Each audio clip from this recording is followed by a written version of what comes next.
Partner nữa. Here now we're in the public works department, and this is going to be one of the symbols of tsunami.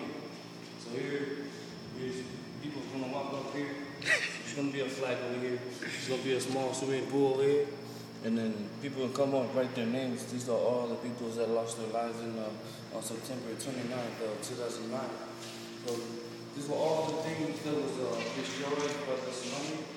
You can see in back of my office, back of my desk, you can see here, this is a picture of the wall.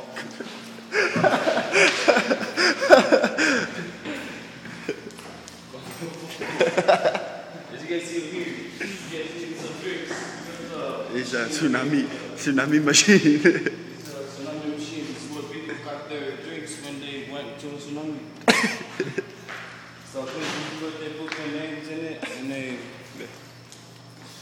and then turn time over to my companion.